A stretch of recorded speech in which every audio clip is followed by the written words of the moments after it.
ఆమె అనుకుంటే ఎంత చేస్తుండొచ్చు. ఏపీఐసి చైర్మన్ అయింది, మినిస్టర్గా చేస్తూ ఉంది.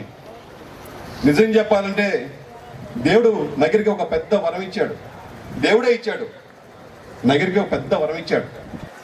మీరు దేవుడు నమ్ముతారు కదా, పెద్ద వరం ఇచ్చాడు దేవుడు. ఎందుకంటే చెన్నైకి 60 కిలోమీటర్ల దూరంలో మనం పెట్టాడు.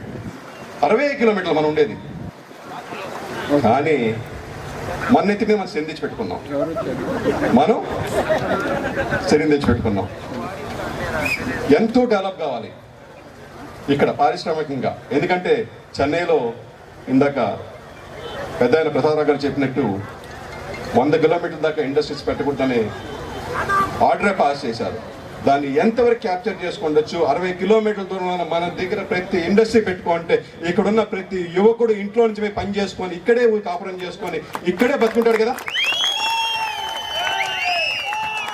ఏమో దెబ్బకు ఉండే ఇండస్ట్రీస్ కూడా పరామవుతున్నాయి, ఉండే కూడా పోతున్నాయి. దేవుడికి వచ్చే దేవుడి గారికి వచ్చి